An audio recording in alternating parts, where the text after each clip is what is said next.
check a note real quick? Sure.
I've never looked this good.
Ya la la la la la ya la la la la la ya la la la la la la la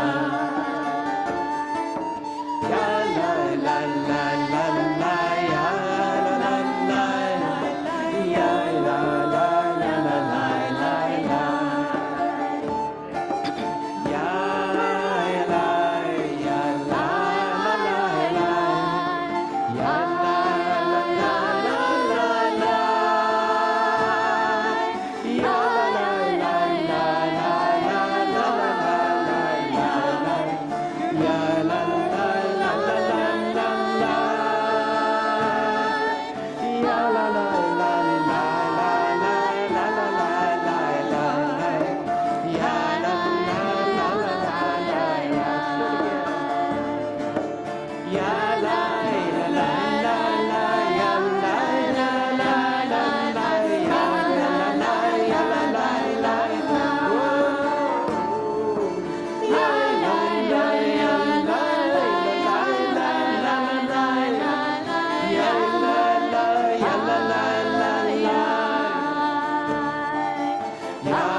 Hashivenu Adonai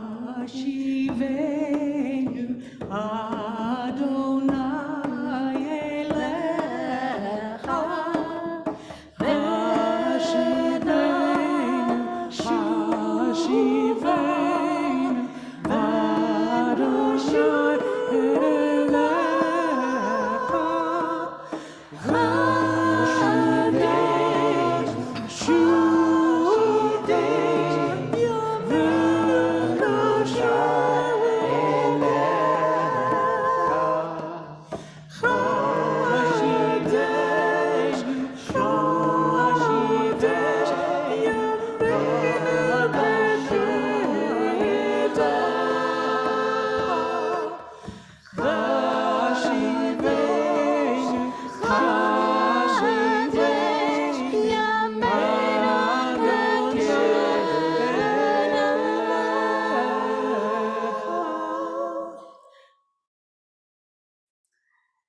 May we return to our source and renew the spark of holiness within us.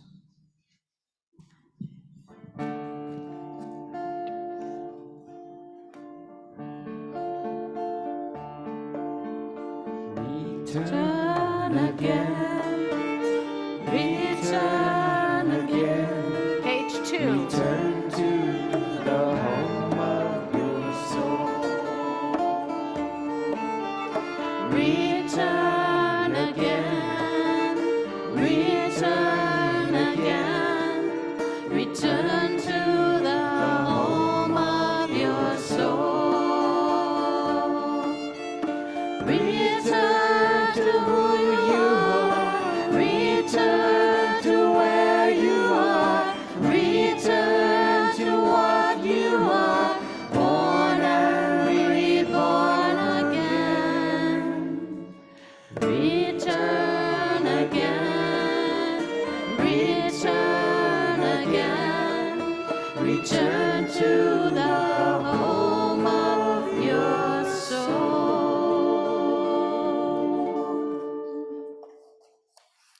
Good Yantif. As we set for ourselves the task of becoming better people, I want to open our service with a practice known as a land acknowledgement. This practice is one small way to raise our awareness of the history of this place and to stand in solidarity with the indigenous peoples who once stewarded this land and who still struggle in our time to heal from tremendous historical injustice and who are still here thriving as well. May our sacred service honor the legacy and continuing life and well-being of the Arapaho people, or Hinono Etin, as we gather today on their ancestral lands, as well as lands which have been stewarded by other peoples through the ages. So I'd now like to invite up my new partner in all things B'nai, Laura in Fen, to come and help light candles to bring in our holiday.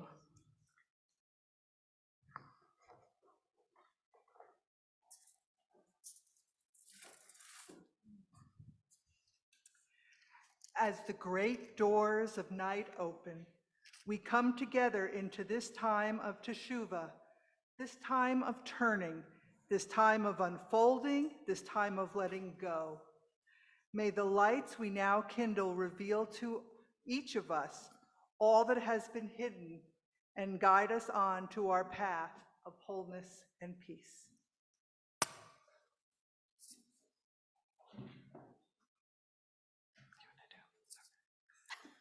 We didn't practice. Okay.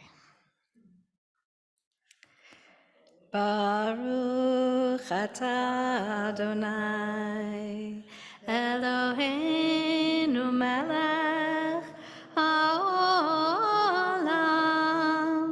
asher kitshanu b'mitzvotav v'tzivanu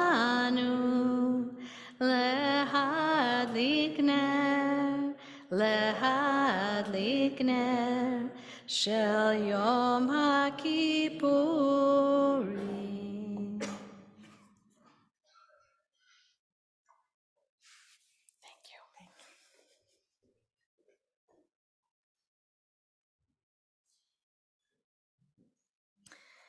So this is the one evening service of the entire year where we are commanded to wear the tzitzit at night. And you might see me sometimes on a Friday night wearing it because it helps me to lead and feel like I'm in my leadership role, but all of us are invited tonight to wear talit. And we have some at the back if you didn't catch one on the way in, which you can get at your own leisure. But in the meantime, we're going to say a blessing together on the bottom of page 3.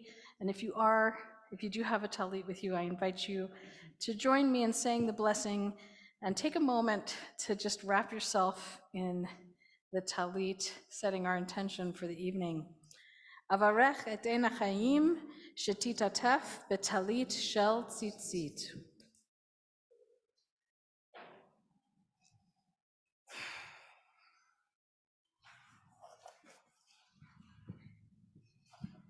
We are on page 4. As we stand in synagogue listening to Kol Nidre's mournful melody, we think of teshuvah, to return and to respond. We return to an awareness that we are standing in the presence of all life and must cultivate the internal responses that make us a partner in that relationship. While we know intellectually what is expected, we grapple with the mystery of what life holds. Will we face challenges by using our minds as well as our hearts?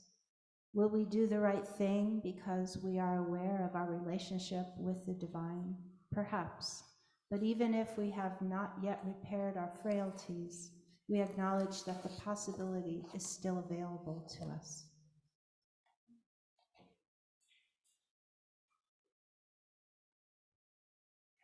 Granting dispensation from vows is considered a legal declaration, and Kol Nidre is traditionally recited in the setting of a formal court, a Beit Din. Tonight, we connect to our ancient tradition as we convene our Beit Din for our B'nai Havorah community.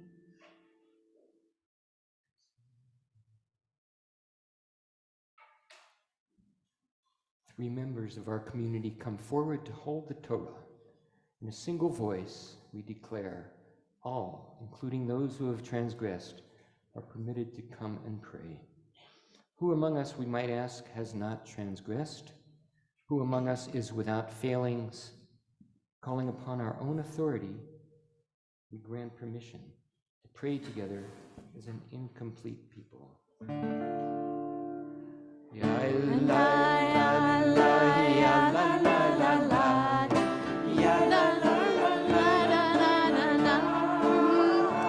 You can stand now or later. It's up to you. I'll call you again.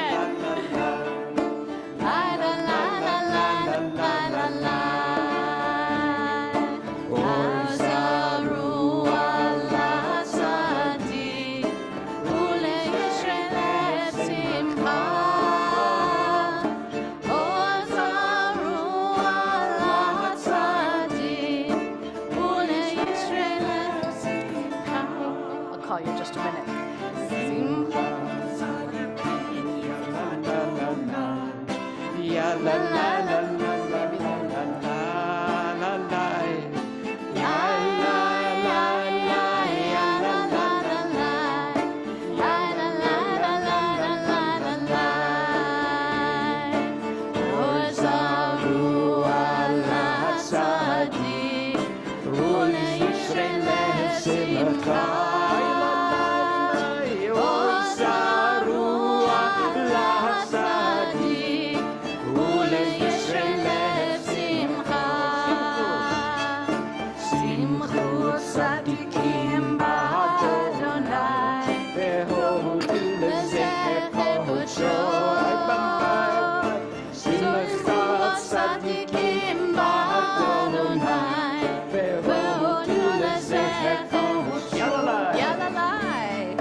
the authority of our community, and by the authority of the divine Spirit that emerges from our coming together, we hereby declare publicly that we are creating a place of safety where we can come together with all our imperfections and pray.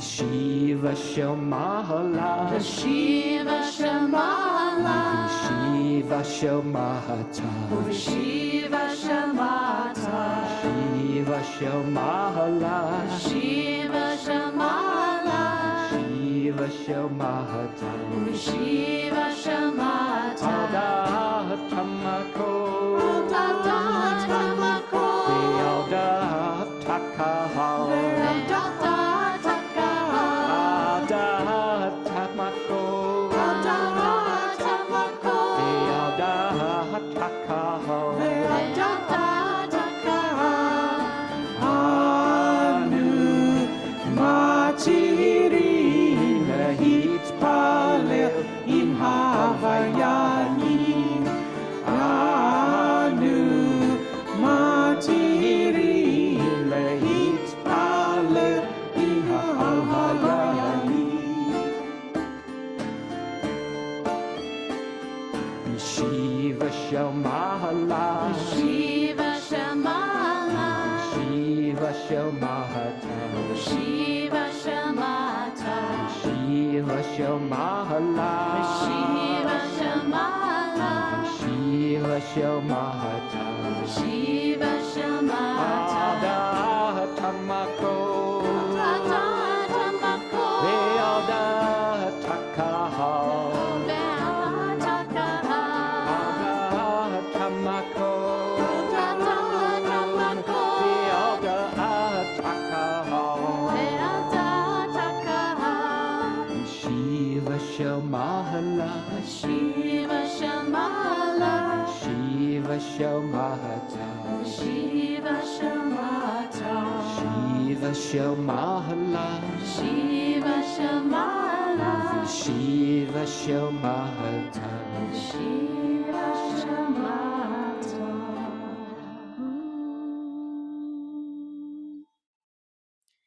Together at the bottom of page 5, to push ahead while memories of past failures still loom in our midst, vowing to continue, knowing full well that sometimes promises are not enough, takes courage indeed. Thus we declare tonight. This is our solemn vow of release.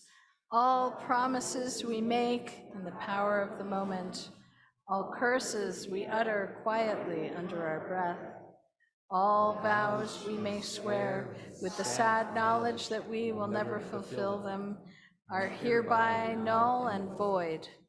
These failings will have no binding power over us. These failings will not paralyze us. The truth of our finitude shall not deter us from the sacred work of Teshuvah, to which we commit ourselves on this Yom Kippur. So now I'd like to call forward our Beit Din, the Tinyanos, or one of the Tinyanos, Jerry, David Jordan, and Emma Baumgarten. And if you haven't yet risen, please stand if you're able to as the ark is opened and we take the scrolls out. The prayer of the Kol Nidre can be found on page 7.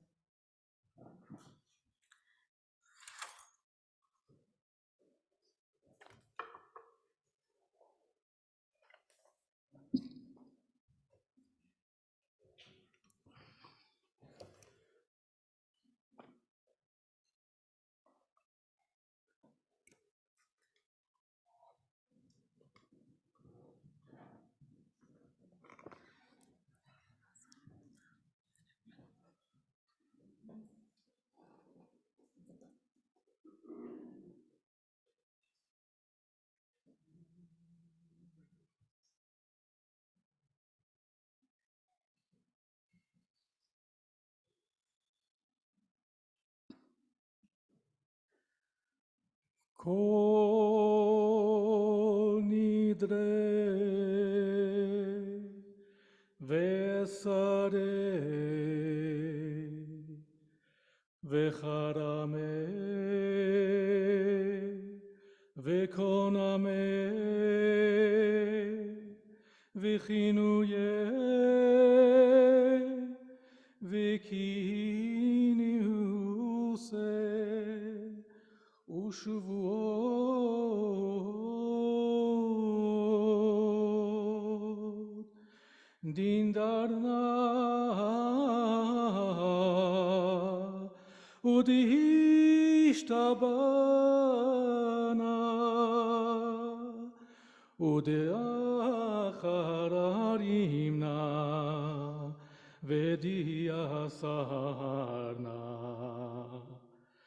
Anafshatana Miyom Kippurim Zeh Ad Yom Kippurim Haba Aleinu Letova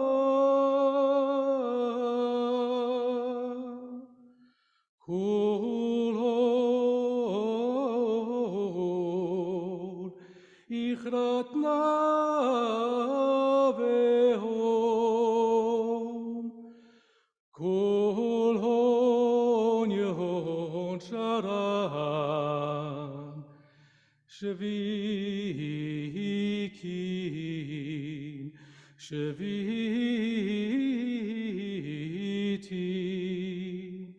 V'terin umvutalim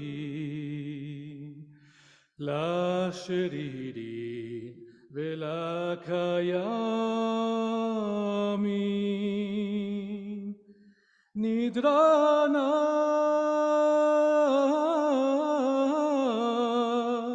La nidre Ve'asarana la esare Ushavuatana la shavuot.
Yesarei Ushvuei Vacharamei Vakonomei Vakinusei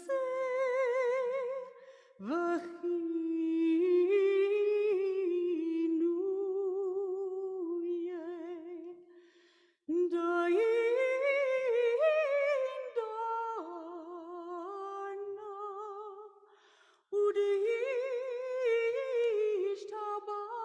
Udishtabana Uda Acharimna Vadi Asar Nua Al Nafshatana Miyom Kippurim Zeh Ad Yom Kippurim Haba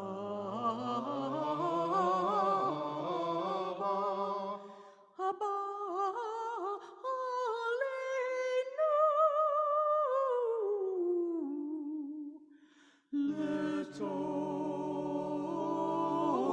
Letova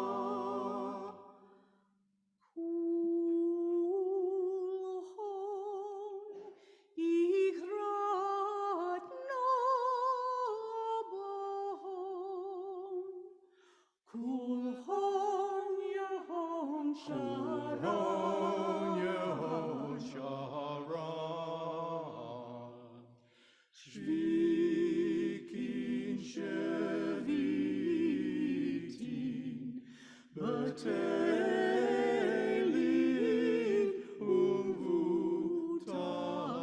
Umvutalin La Sharirin Vala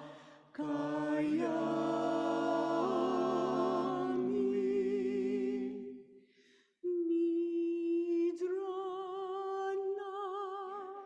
La Nidre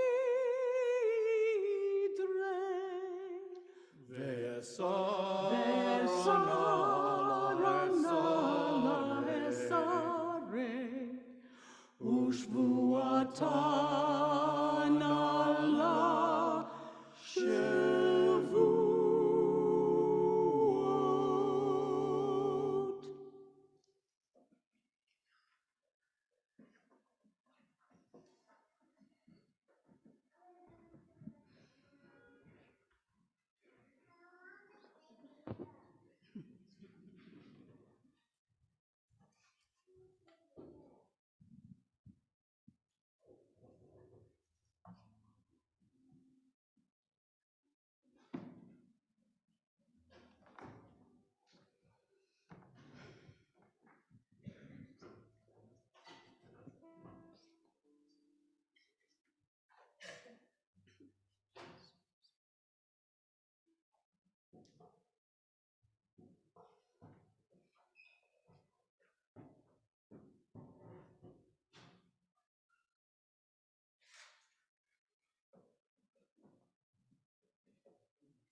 We continue on page 8 with the Shehechianu, a blessing for new beginnings.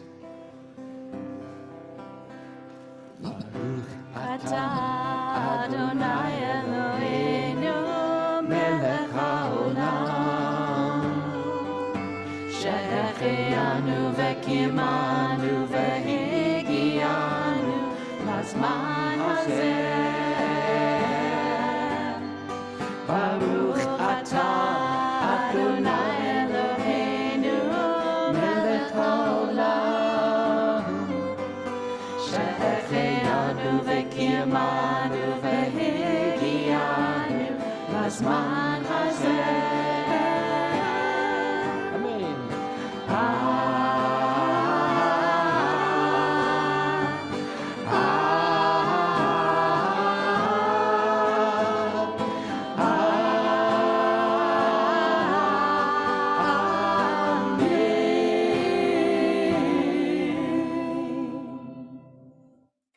If you have the koach, please stand again for the Baruch Hu, the call to prayer. For the Baruch Hu, we face Holy Center. Sometimes, traditionally, we face Jerusalem. Right now, I'm going to have us face the Torah, the Holy Center of our tradition, in another way. Page 9.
You may be seated.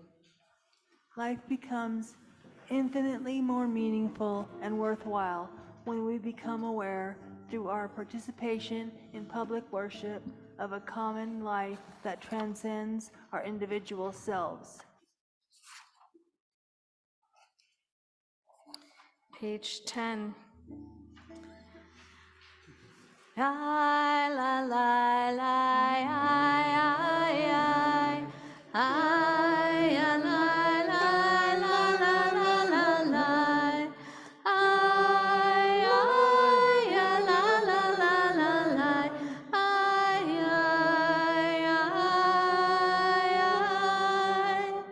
El Chai V'Kayam Tamid Yimloch Aleinu Le'olam Va'ed Ya la la la la la ay ay ya la la la la la la la ay ay ya la la la la la ay ay ay Baruch atah Adonai Amariv Aravim.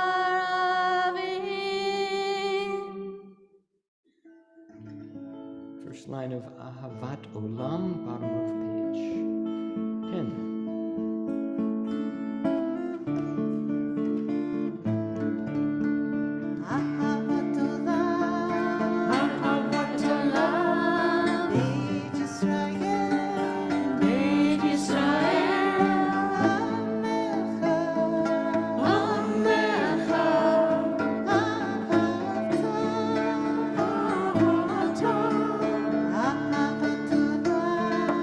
Ahavat Olam.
We are love, love, love, by unending love, unending love.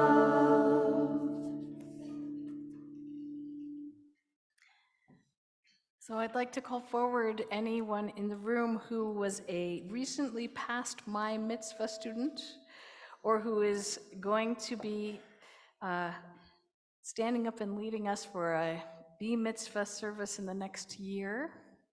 Don't be shy. I know there's a few of you in the room. Come on up. Come on up. Know who you are. Yeah. We see you. We know you. So so we're going to be on the bottom of page 11 starting, and then to the top of page 12. Here, stand by the mic so people can hear you. And so this is the one night a year, one day a year, where we say out loud the second line here on the bottom of page 11. So we're going to take our time with this. If you have a talit on, I invite you to gather all the tzitzit in one hand. Help us focus on the present. And we're going to take our time with these first two lines, taking a nice full breath for each word. And then we'll turn the page and go right into the Via Hafta, reminding ourselves of our duty to love. Shema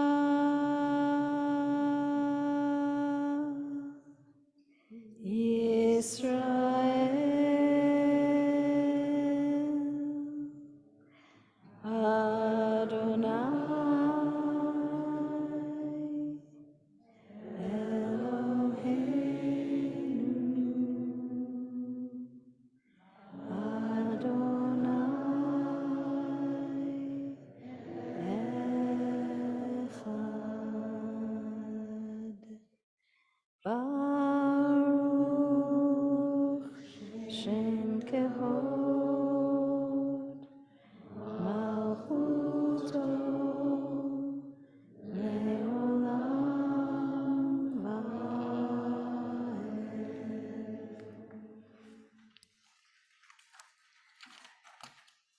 Ve'ahavta et Adonai Elohecha V'chol levavcha u'v'chol nafshecha u'v'chol me'odecha v'hayu hadvarim ha'ele asher anochi mitzavcha hayom al levavecha v'shinantam levanecha v'dibarta bam B'shivtecha b'beitecha u'b'lechtecha b'derech u'b'shochbecha u'b'kumecha u'kshartam leot al yadecha v'hayu letotafot bein einecha u'chtavtam al mezuzot beitecha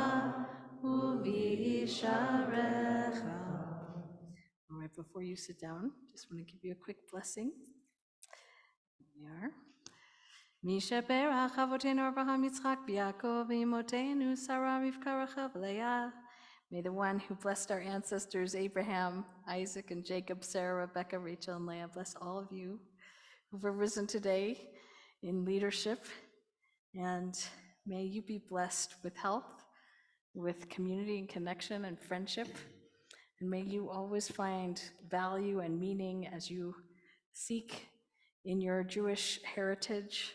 May you be guided well as you move through these years on your way to being full-fledged adults. And may you remember how much you're loved and appreciated by your community. Amen, amen. Amen. Right.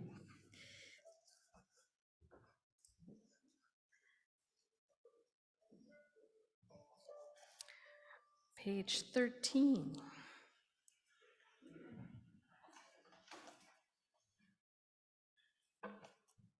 Mi chamocha.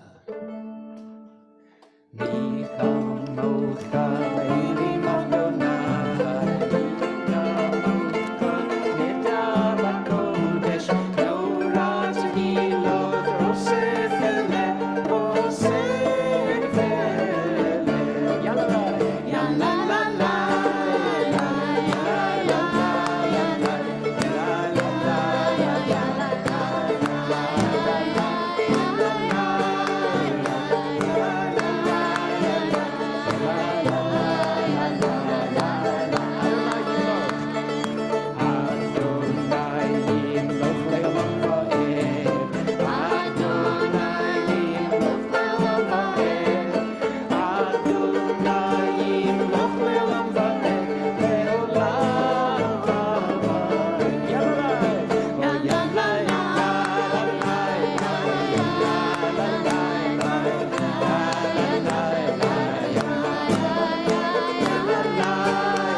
page 14.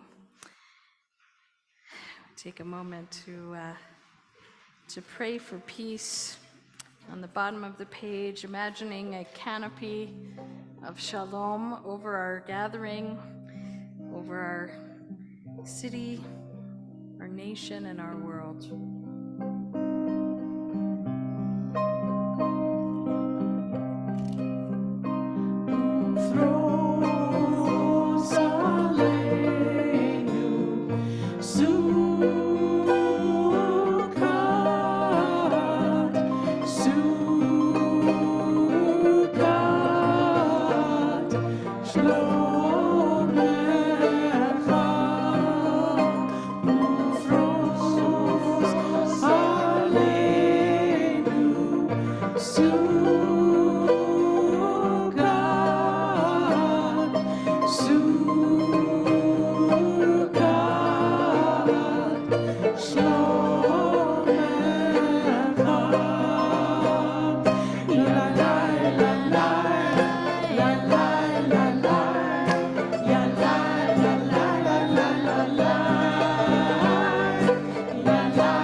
Please join me for the Hatzi Kaddish on page 15. Yitkadal v'yitkadash shemei Rabbah. Amen. V'yalma divrei chirutei v'yamlik malchutei v'chayechon uvyomechon uv'chayei dechol beit Yisrael. Bagala, bagala, uvizman kariv, vimru amen. Yehi shmei Rabba mavorach, le'olam ulam me'amaya. Yitbarach, yitbarach, v'yishtabach, v'yitpa'ar, v'yitmurmam, v'yitnaseh, v'yithadar, v'yitale, v'litalal, shemei dekudashah, brechu. La'ela, mir kol berchata v'shirata, tushbechata v'nechemata, damiran b'yama, v'imru amen.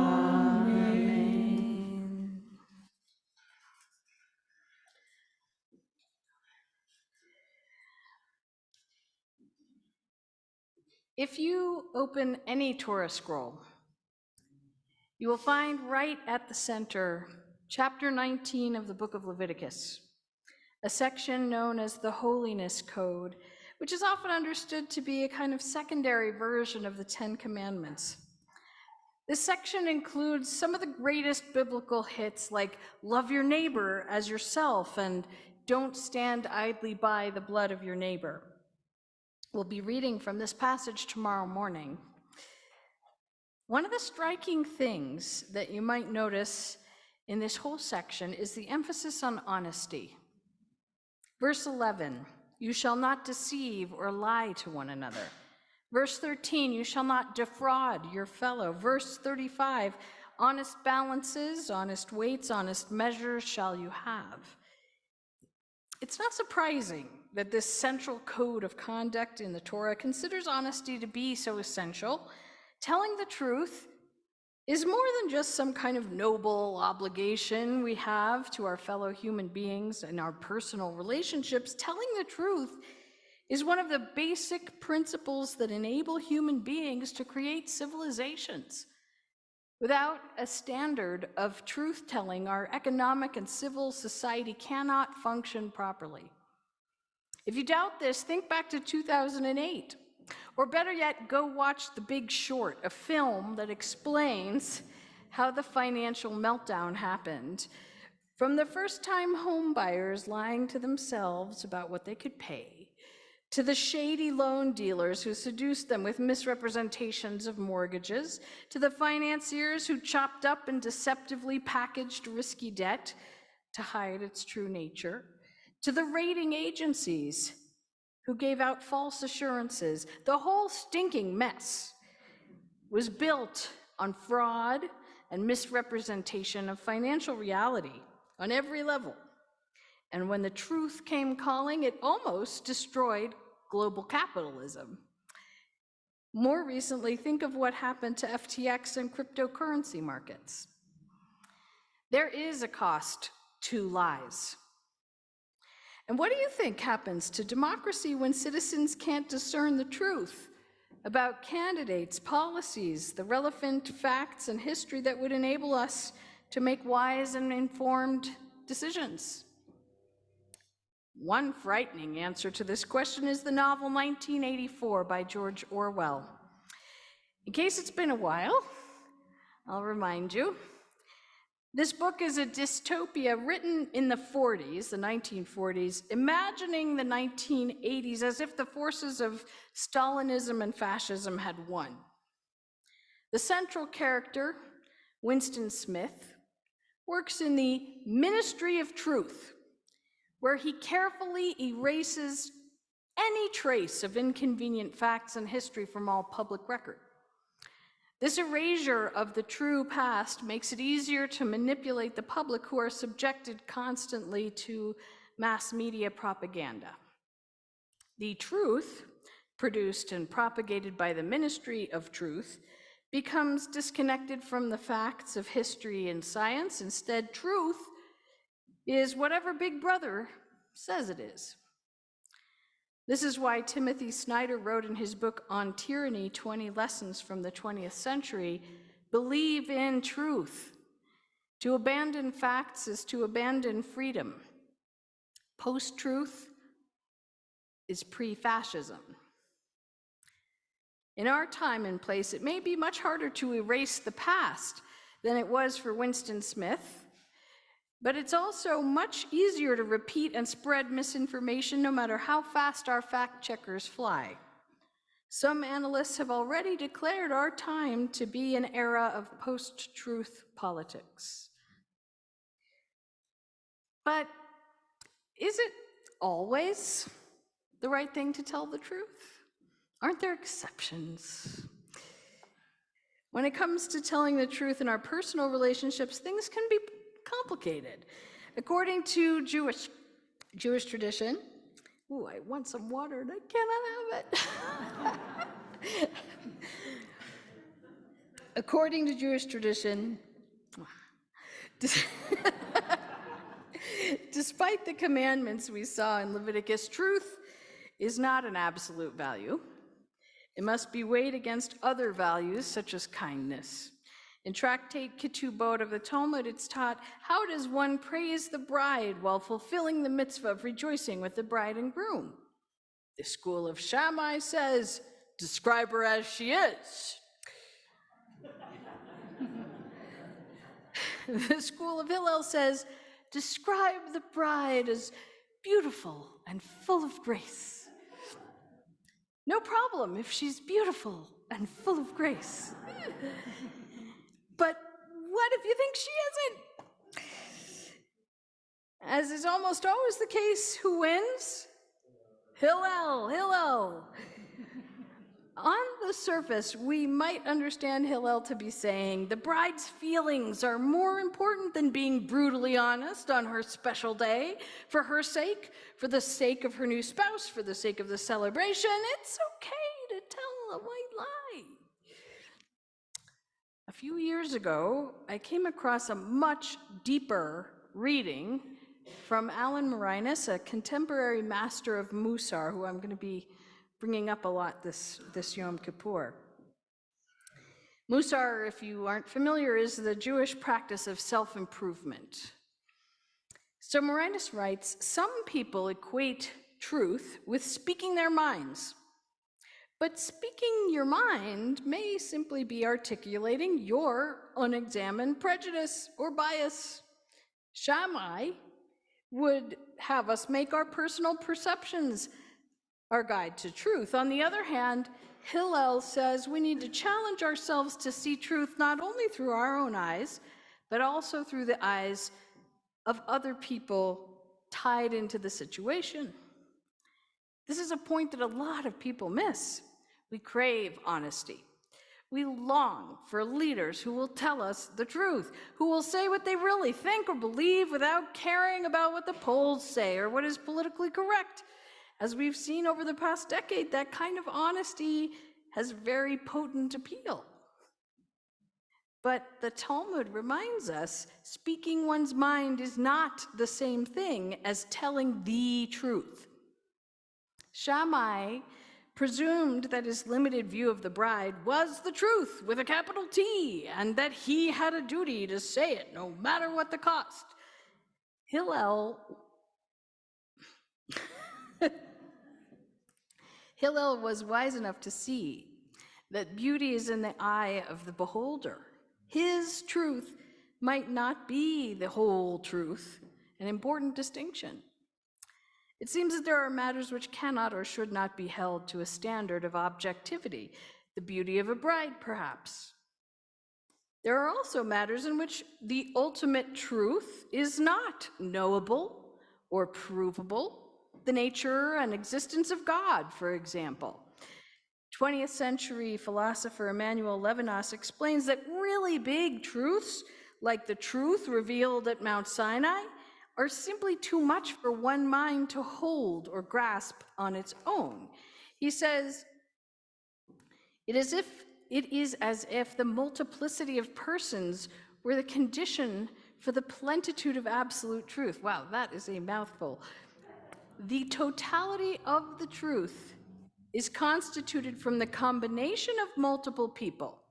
The voice of revelation, as inflected precisely by each person's ear, would be necessary for the whole of the truth. So in other words, the reason that we were all present at the foot of Mount Sinai receiving revelation is because we each heard some different piece, and all of those pieces together add up to the truth that was revealed. There are certain questions or subjects which require multiple human perspectives to reach a larger ultimate truth. Each person holds some important point of view, and we all have our own partial truths to contribute. But does that mean that every person's perspective is equally true?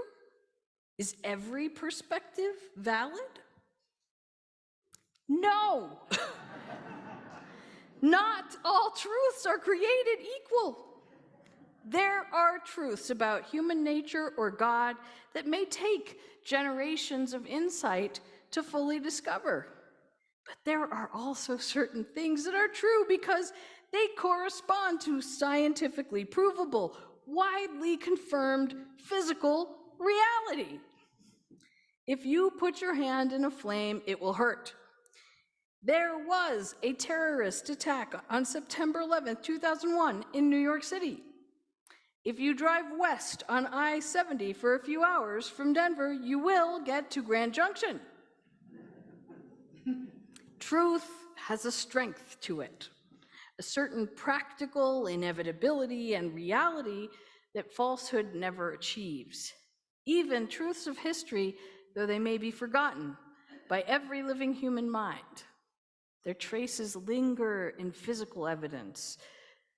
Truth can be known or unknown, but even when it's not known, yet it exists stubbornly, waiting to be discovered.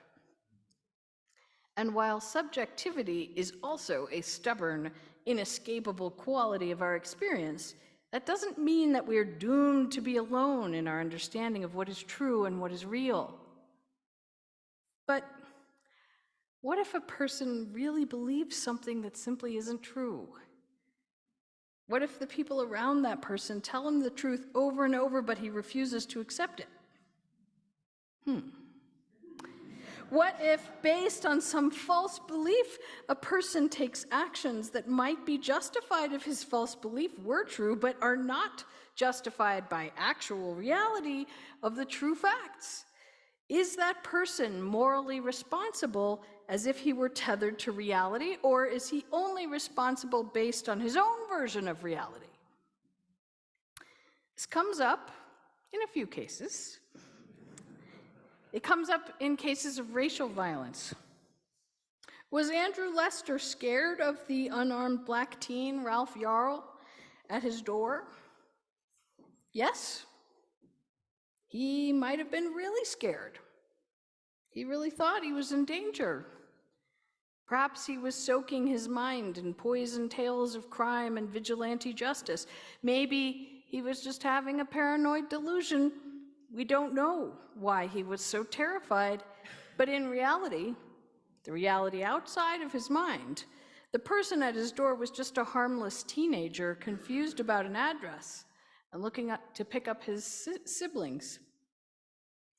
Lester was scared, but in truth, he was never in danger. Does his fear give him the right to shoot? I hope we can all say no. No. It may give us pause in rendering a sentence. It may help us to find compassion for him as a human being, but morally, his false beliefs do not get him off the hook. Why? We don't want to live in a world where one person's paranoia or racism or narcissism or any other flavor of detachment from reality gives them license to cause harm. A few years ago, I heard a TED talk by Deborah Lipstadt, a scholar who spent many years battling Holocaust denial here and in Europe. She added a layer that I found very helpful. Here's what she said. She said, many of us have been taught to think that there are facts and there are opinions. After studying Holocaust deniers, I think differently. There are facts and there are opinions and there are lies. And what deniers want to do is take their lies, dress them up as opinions, maybe edgy opinions, maybe sort of out-of-the-box opinions, but then if they're opinions, they should be part of the conversation, and then they encroach on the facts. But truth is not relative. Many of us have grown up in the world of the academy and enlightened liberal thought, where we're taught everything is open to debate. But that is not the case. There are certain things that are true. There are indisputable facts, objective truths. The earth is not flat. The climate is changing. Elvis is not alive.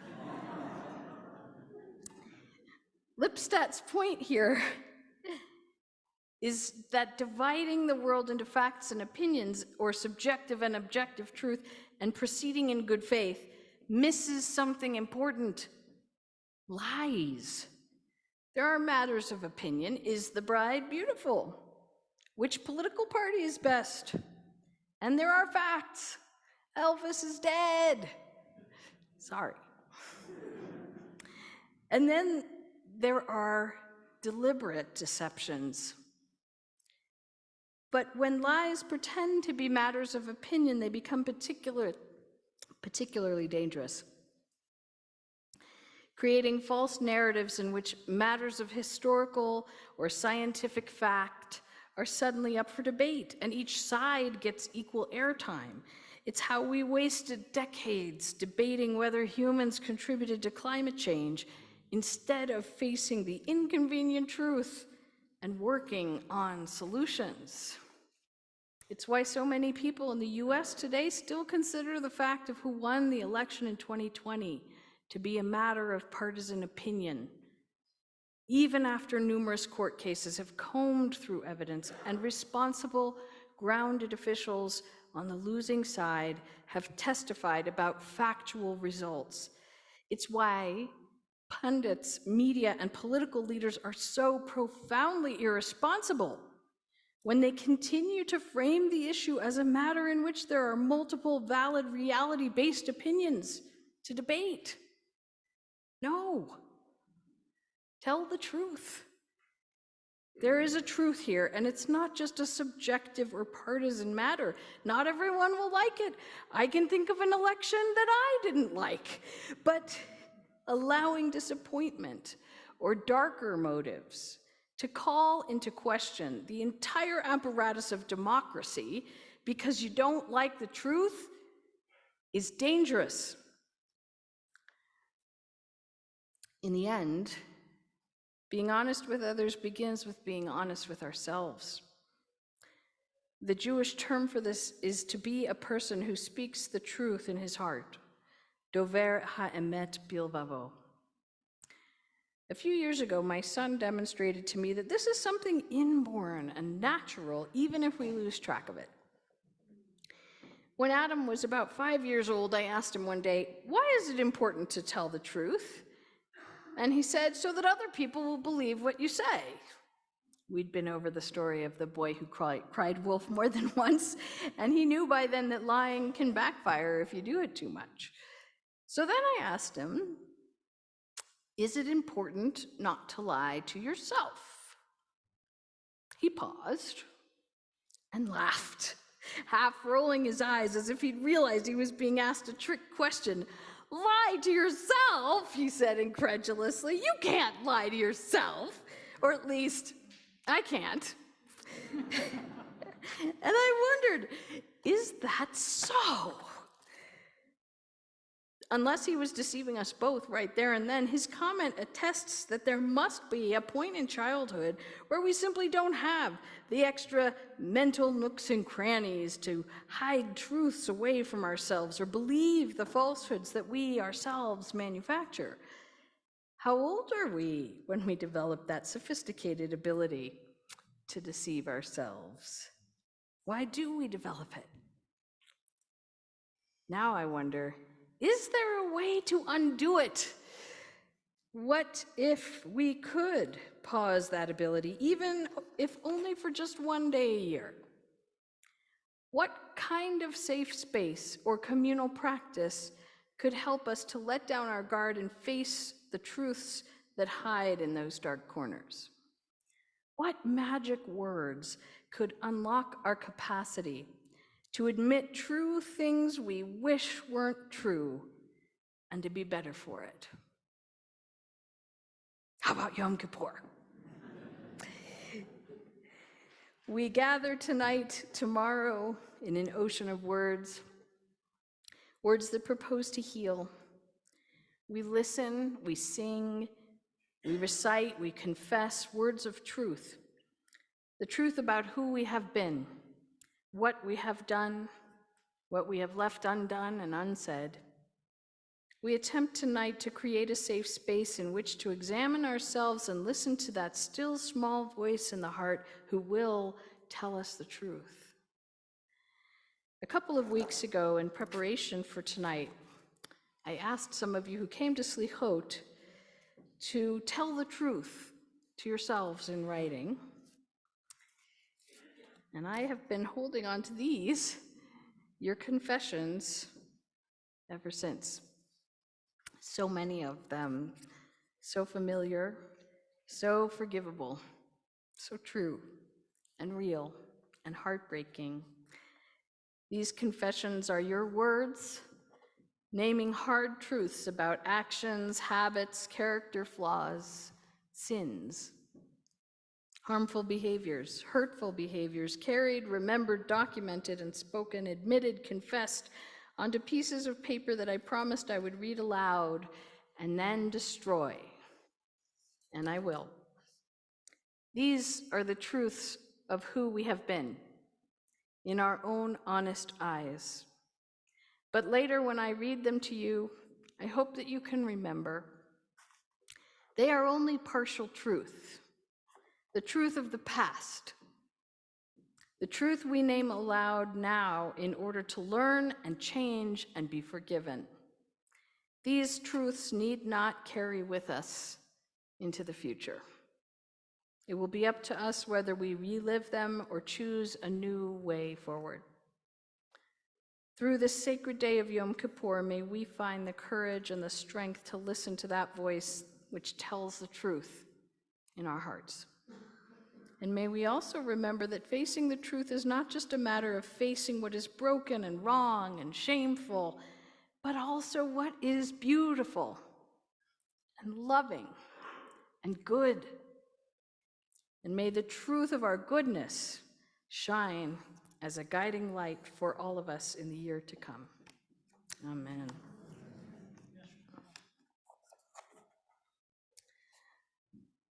Please rise if you're able to as we move into the Amidah. We'll begin on page 16, and then there will be some time of silence. And in that silence, I encourage you to spend some time with the words in the book, or just simply take some time for introspection and beginning to listen for that voice of truth in your heart. Adonai, Sefatai, Sefatai, Tivta, Tiftach, Ufi Agir, Ufi Agir, Tehillah, Tehillah, Techa. Adonai, Sefatai, Tiftach, Ufi Agir, Ufi Agir, Tehillah, Tehillah, Techa. Tehillah, Techa. Tehillah,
page 23.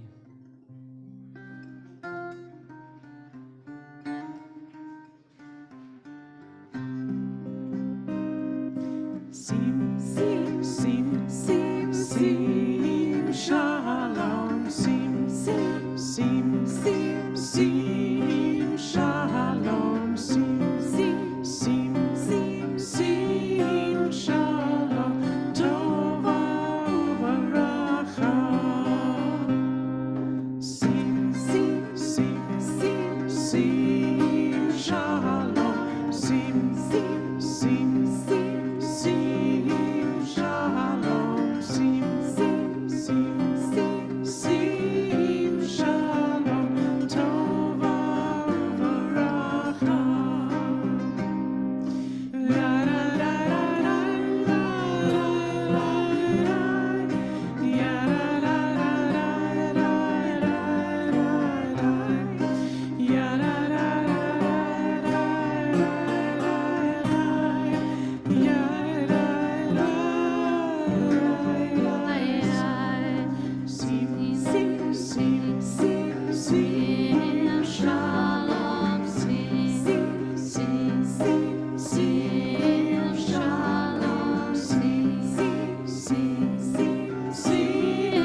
strength, please remain standing.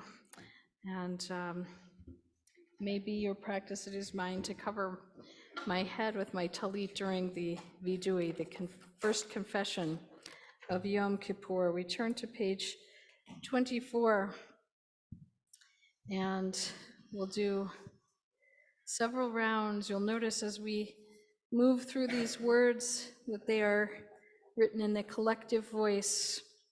We have done these things, maybe not us personally, individually, but we are part of a collective whole. And in some way, we are responsible for one another. And so we take a moment to just speak out loud, to say the truth that we would not prefer to know, but we hope that in saying so, we can release it.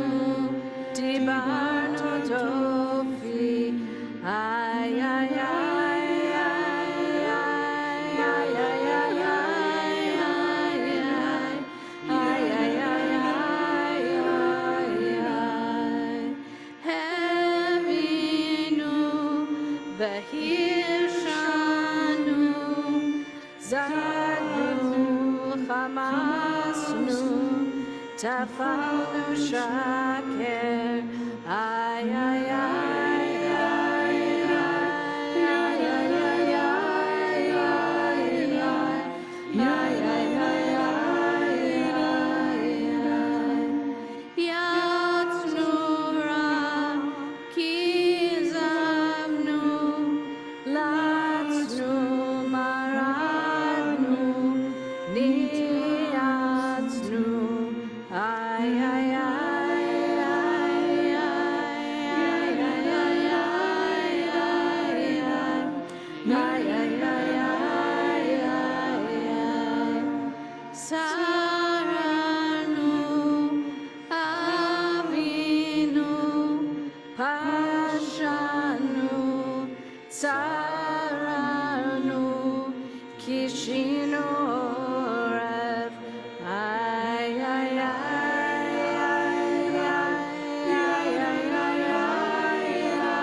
Page 25.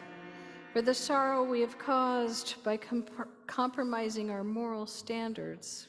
And for the sadness we have caused by not living up to our Jewish values. For the pain we have caused by prejudicial attitudes. And for the grief we have caused by keeping silent in the face of injustice. For the distress we have caused by not allowing others to strive for higher goals. For the pain we have caused by living ourselves and emphasizing wrong values. For the problems we have caused by being a divided community.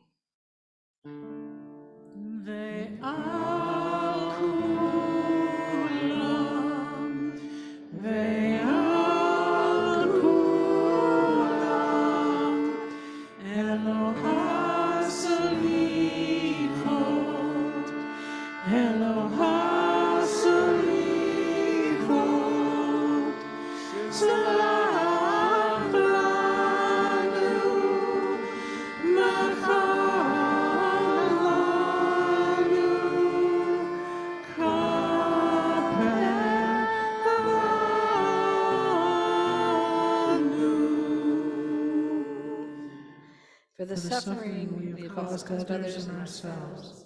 We seek the strength to right those wrongs in the year ahead. for the sorrow we have caused by failure to transmit our Jewish heritage, For the problems we have caused by not educating ourselves and our children to Torah. for the sadness we have caused by neglecting our parents, For the distress we have caused by overindulging our children. for the grief we have caused by not being supportive of our friends, For the pain we have caused by ignoring the plight of the poor. for any suffering we may have caused unknowingly.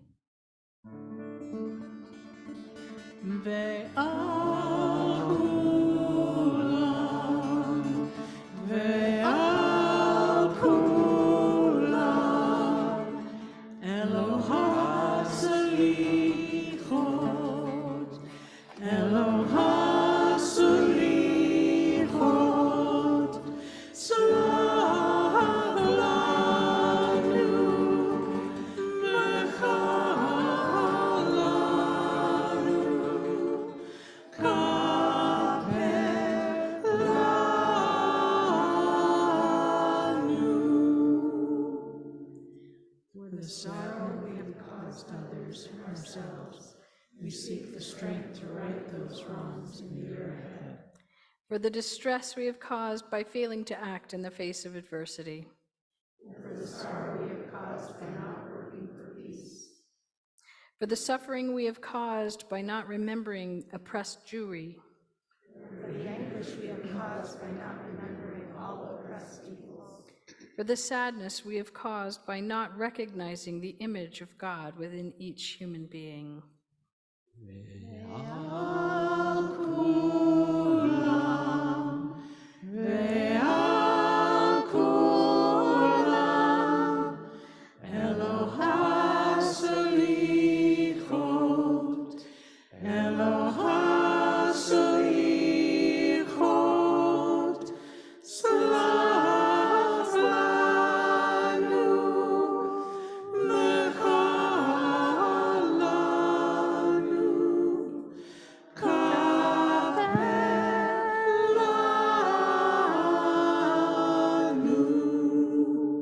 Before we go back to our books, I want to read some of these for you. Being covetous, being lazy, being impatient, being greedy. Indecision, procrastination, not expressing my love. I have acted out of a sense of scarcity. I have allowed insignificant things to anger me. I have lost my sense of connection to the whole. I have become too judgmental. I do not express my feelings of sadness or guilt to others. I try to fix things when I cannot. I feel shame many times from the family I come from. I waste too much time each day on things I feel are important, however, which are not important. And the things that are important, I do not do. I wish many times I could really start over. I would do things so much differently. I get hurt so often, and I don't say anything. I have forgotten about friends when they are in need. I have not made time to visit the sick. I have been impatient with my spouse. My annoyance with my partner turns into arch disapproval and leaden judgment. I can become a haughty commentator on others' weaknesses without looking inside myself.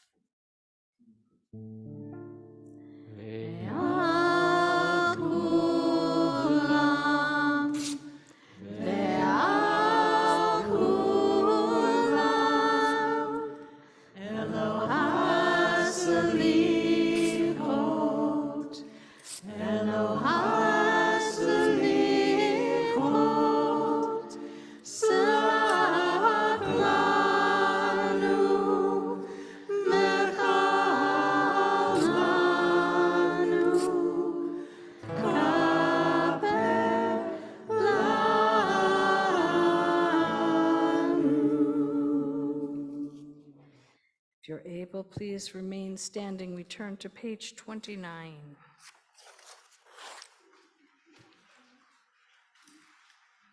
Aleinu לשבח לאדון הכל, לתת גדולה ליוצר בראשית, שנתן לנו תורת אמת וחיי עולם נטע בתוכנו, ואנחנו קוראים ומשתחווים ומודים לפני מלך מלכי המלכים הקדוש ברוך הוא. ונאמר והיה אדוני למלך על כל הארץ ביום ההוא, ביום ההוא יהיה אדוני אחד, ושמו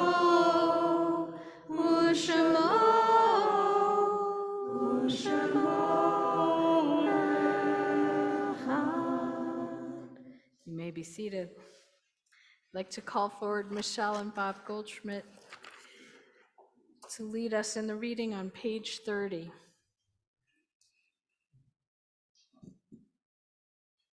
If life is sacred, it should not be allowed to perish. True, the body will return to dust from whence it came, but the remembrance of the life should continue. At the rising of the sun and its going down, we remember them.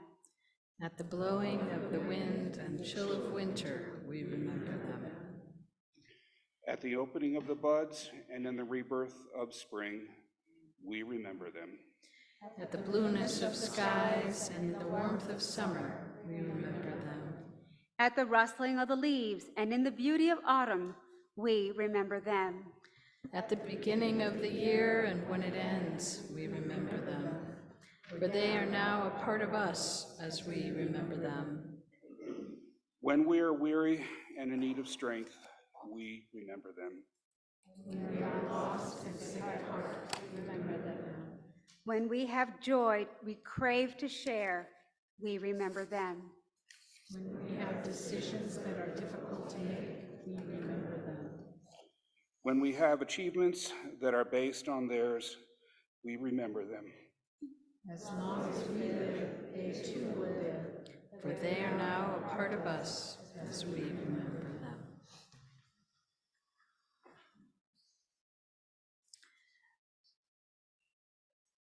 So if you're joining us on Zoom at this time, you can add names in the chat to share with those others who are also joining us online.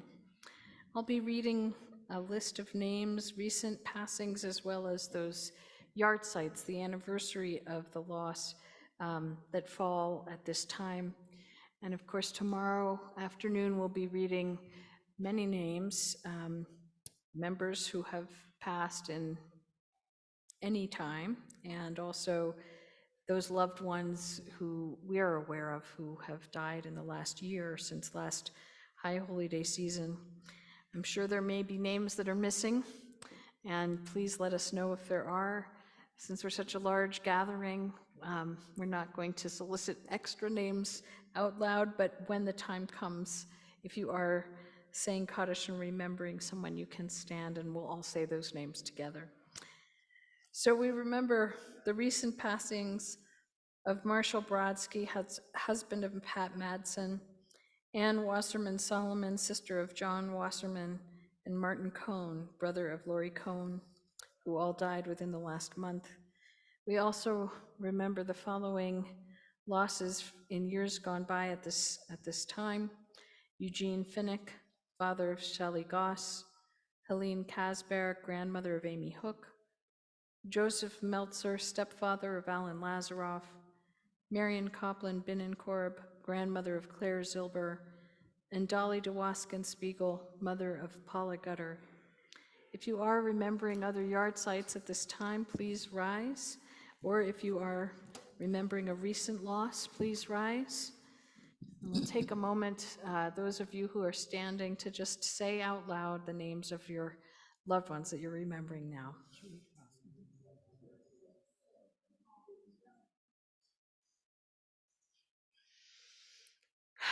May those memories be a blessing to us.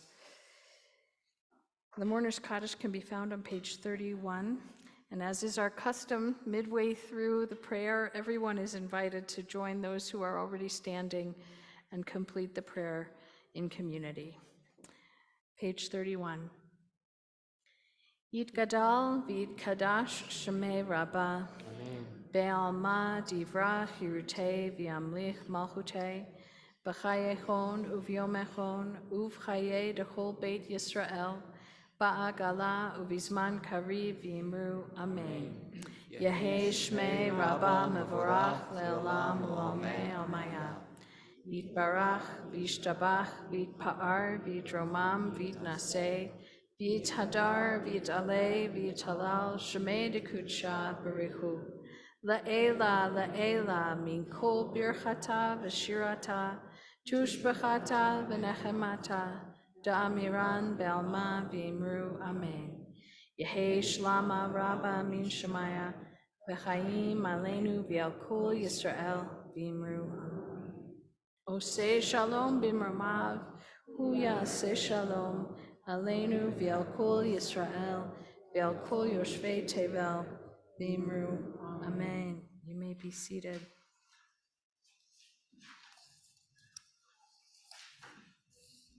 Top of page 32. May this night and the coming day leave us better for their having been spent by us in common prayer. May the influence of this night abide with us and bring us true repentance. I'd like to call forward our High Holy Day Committee Chair, Joan Wallace, to announce the announcement. Hi, everybody. It's nice to see your faces out there. And I truly hope that you all got what you needed tonight and that you'll join us tomorrow morning for Yom Kippur services that start at 9:30. We wish they would start at 10, but they're starting at 9:30. So thank you to the sound team back there. You're doing a wonderful job. Thank you. And we have a lot planned for tomorrow to get all of our minds off what we'd rather be spending our time eating. And so why not plan on staying with us for the day? We have two really lovely afternoon sessions. One is a walking meditation with Susan Kaplan-Gould starting at 1:45, and then a second session facilitated by Sally Stitch on forgiveness. That will be starting, I believe, at 2:45, but we have the exact times out in the lobby. Our healing and Yizkor services will be later in the day with our wonderful Ne'ilah and Havdalah service, which begins at 6:15 tomorrow. Childcare and activities for young people are available in the morning and evening services tomorrow. Also, if you are an aspiring Baal Tekiah, a shofar blower, please bring your shofars with you tomorrow. We'll have a big shofar blowing part of our end of services at the end of Ne'ilah. On Rosh Hashanah, we passed out some blue bags from Jewish Family Service. Please fill it with your food and or hygiene donations and return it to our B'nai East building on Ohio Avenue before October the 7th. If you didn't get a groovy blue JFS bag, please fill any other grocery bag and bring that bag to B'nai and add it to the donation barrel. One more thing, while you are dropping off donations, the Tikkun Olam Committee will once again be collecting new and near new, very warm clothes for the adults and children of the UCC Elkhorn Church in Little Eagle, South Dakota. Winter is harsh and our donations are really appreciated. You can drop off your donations at B'nai on Ohio by October 19th.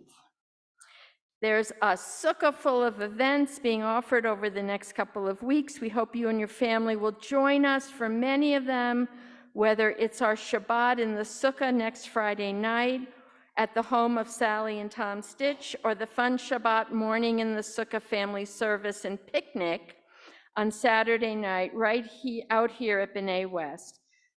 Wishing you all Gamar Hatima Tova. May you be inscribed for a good seal in the book of life and an easy fast.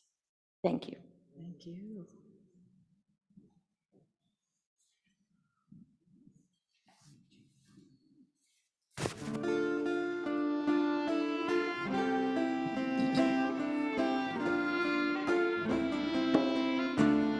Please join us. Achat sha'alti met Adonai, ota avakesh. Achat sha'alti met Adonai, ota avakesh.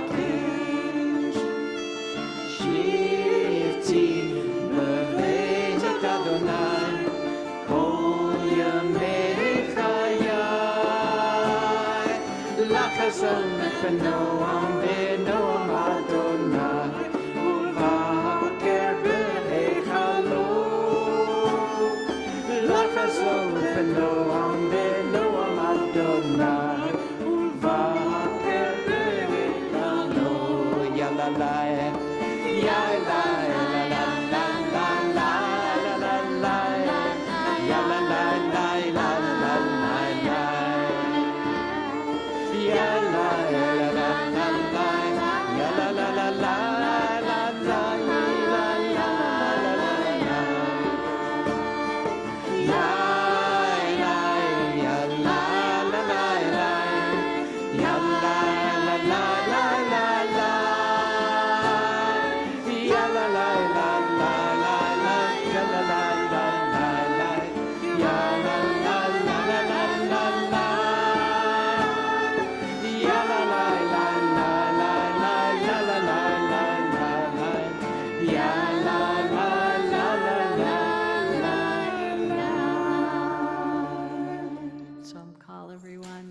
Chatima Tova, Shana Tova. Thank you for being here.